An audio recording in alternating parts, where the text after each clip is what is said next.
Hey guys, this is पारस और आज मैं एक्सो किटी के सीज़न 1 के एपिसोड 7 को एक्सप्लेन करने जा रहा हूँ। तो एपिसोड 7 की शुरुआत में किटी अपने अजीब से सपने के बारे में क्यू से बात करती है। क्यू पूछता है कि सपने में कौन था, क्या डे था? जिस पर किटी कहती है नहीं, और वह बहुत घबराने लगती है, जैसे कि वह बताना नहीं चाहती कि आखिर सपने में कौन था। मीनो भी वहाँ आकर कहता है कि किटी सही कह रही है, कभी कभी हम उन लोगों को भी सपने में देखते हैं जिन्हें हम पसंद नहीं करते।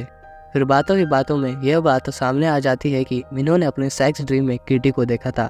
इसके बाद प्रोफेसर एलेक्स उनके डोम में आते हैं और उनसे कहते हैं कि तुम लोगों की आज बैंड बजने वाली है। तो वहीं जीना अपनी बेटी यूरी को बहुत डांटती है, क्योंकि मीडिया में अब यूरी और डे की न्यूज़ छपने वाली होती है कि वह दोनों ड्रिंक कर रहे थे, और वह ये कहती है कि तुम्हारी इन हरकतों की वजह से तुम्हारे डैड के बिजनेस पर बहुत बुरा असर पड़ेगा, और कहती है कि तुम्हें अपनी इमेज को सुधारने के लिए डे के साथ चर्च जाना चाहिए। डे यूरी को बुलाकर उससे पूछता है कि आखिर तुमने नेकलेस क्यों चुराया। यूरी कहती है कि मुझे जलन हो रही थी। चुसो के दिन मैं और तुम काफ़ी अच्छे दोस्त बन गए थे और मुझे लगा कि मैं तुम्हें खो दूंगी, इसलिए मैंने वह नेकलेस तुम्हें नहीं दिया। इसके बाद यूरी सिचुएशन को सुधारने के लिए किटी से मिलने जाती है, लेकिन उसे पता चलता है कि वह अपने नए रूम में रहती ही नहीं है। उसकी रूममेट कहती है कि वह एक हफ्ते से पता नहीं कहाँ रह रही है, जिस पर यूरी कहती है कि मुझे पता है कि वह कहाँ है। स्कूल में प्रोफेसर ली सभी स्टूडेंट्स को पनिशमेंट देते हैं, क्योंकि कल रात उन लोगों ने अल्कोहल पी थी और आज उन्हें 8 घंटे के लिए लाइब्रेरी में ही पढ़ना होगा। प्रोफेसर ली किटी को थैंक यू कहते हैं, क्योंकि उसी की वजह से तो उन्हें पता चला कि कल स्टूडेंट्स क्या कांड कर रहे थे। यह जानकर कि किटी ने प्रोफेसर ली को बताया था, मीनो काफ़ी गुस्सा हो जाता है। डे किटी से पूछता है कि क्या तुमने यूरी से बात की, और किटी बड़े ऑकवर्ड तरीके से कहने लगती है कि मैं भला यूरी से बात क्यों करूंगी, मुझे तो पसंद भी नहीं है। तभी स्लो मोशन में लाइब्रेरी में यूरी की एंट्री होती है। यूरी ने किटी का क्या नेकलेस पहना होता है, जिसे देख डे यूरी से कहता है कि तुमने अभी तक नेकलेस क्यों नहीं लौटाया। यूरी कहती है कि मुझसे ब्रेकअप करने की सोचना भी मत, नहीं तो मैं प्रोफेसर को बता दूंगी कि किटी तुम्हारे साथ बॉयज डोम में रह रही है। फिर वहाँ किटी भी आ जाती है और वह यूरी से कहती है कि यह मेरा नेकलेस है, मुझे वापस दो। पीछे से प्रिंसिपल जीना आती है और वह अपनी बेटी को नेकलेस पहना हुआ देख यूरी से कहती है कि तुमने मेरा नेकलेस क्यों पहना है। किटी कहती है यह मेरा नेकलेस है। जीना कहती है अच्छा, मुझे लगा मेरा नेकलेस है। प्रोफेसर ली जीना से बात करते हैं और कहते हैं कि मैं भी इस नेकलेस को अच्छे से पहचानता हूँ, तुमने और ईव सोंग ने इसे साथ में खरीदा था, और तुमने मुझे पहले क्यों नहीं बताया कि किटी ईव सोंग की बेटी है। जीना वहाँ से चली जाती है, ये कह करके कि क्या ही फर्क पड़ता है।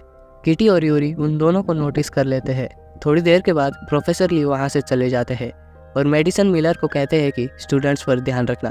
प्रोफेसर के जाते ही मेडिसन सभी बच्चों से कहती है तुम्हें जो करना है वह करो, मेकआउट करना है, गेम खेलनी है, जो करना है वो करो, मुझे कोई फ़र्क नहीं पड़ता। यूरी किटी से बात करने के लिए उसे अपने साथ ले जाती है और उससे कहती है कि मुझे पता है कि तुम डे के कमरे में ही रह रही हो, और मुझे ये भी जानना है कि आखिर तुम्हारी मोम का नाम सुनकर मेरी मोम इतनी अजीब बिहेव क्यों करती है। यूरी किटी को बताती है कि हम दोनों की मोम्स रूममेट हुआ करते थे, पर यह नहीं पता कि वो दोनों फ्रेंड्स थे या नहीं। इसके बाद दोनों 1993 वाली ईयर बुक ढूंढते हैं, लेकिन वह गायब होती है। फिर दोनों बातें करने लगते हैं और किटी कहती है कि हो सकता है कि हम दोनों की मोम्स ने यह नेकलेस मिलकर खरीदे हो, और दोनों के बीच किसी बात को लेकर झगड़ा हो गया होगा शायद, क्योंकि इन दोनों के बीच प्रोफेसर ली आ गए होंगे। तभी वहाँ क्यू और फ्लोरियन भी आ जाते हैं। दोनों लड़कियाँ सोच लेती है कि उन्हें 1993 वाला ईयर बुक ढूंढना ही होगा। अब दोनों जीना के ऑफिस में घुस जाते हैं, जहाँ किटी को उसकी फाइल मिलती है। तो वहीं यूरी एक ईमेल पढ़ती है जिसमें जूलियाना के बारे में लिखा हुआ है। इसमें जीना लिखती है कि जूलियाना यूरी के लिए बिल्कुल भी सही नहीं है, यूरी की मोम ने ही जूलियाना को स्कूल से निकाला है। तो वहीं किटी को पता चलता है कि प्रिंसिपल जीना पहले से ही जानती थी कि किटी ईव सोंग की बेटी है। प्रोफेसर लाइब्रेरी में आते हैं और सभी बच्चों को अपनी जगह पर बैठा हुआ देख बहुत खुश होते हैं। फिर वह सभी बच्चों को लंच ब्रेक देते हैं और स्टूडेंट्स लिखने लगते हैं कि आखिर उन्हें लंच में क्या खाना है। फिर प्रोफेसर रोल कॉल करने वाले होते हैं। यह देखकर सभी बच्चे टेंशन में आ जाते हैं, क्योंकि किटी और यूरी वहाँ नहीं होते। सिचुएशन को संभालने के लिए फ्लोरियन प्रोफेसर से जाकर बातें करने लगता है उस बुक के बारे में जो प्रोफेसर पढ़ रहे होते हैं। यह देखकर प्रोफेसर को भी अच्छा लगता है कि चलो कोई तो है जो मेरी बुक में इंटरेस्टेड है, और फ्लोरियन कहता है कि मुझे भी वह बुक पढ़नी है। प्रोफेसर कहते हैं एक कॉपी मेरे घर में है, मैं लेकर आता हूँ, और वह वहाँ से चले जाते हैं। क्यू किटी को कॉल करता है और बताता है कि प्रोफेसर अपने घर आ रहे हैं, जल्दी से लाइब्रेरी आ जाओ। किटी कहती है हम भी उन्हीं के घर पर है, हम वह ईयरबुक ढूंढने के लिए यहाँ आए हैं। प्रोफेसर नाचते और गाते हुए अपने घर में आ जाते हैं, जिन्हें देख दोनों लड़कियां छिप जाती है। प्रोफेसर बुक को लेकर वहाँ से चले जाते हैं।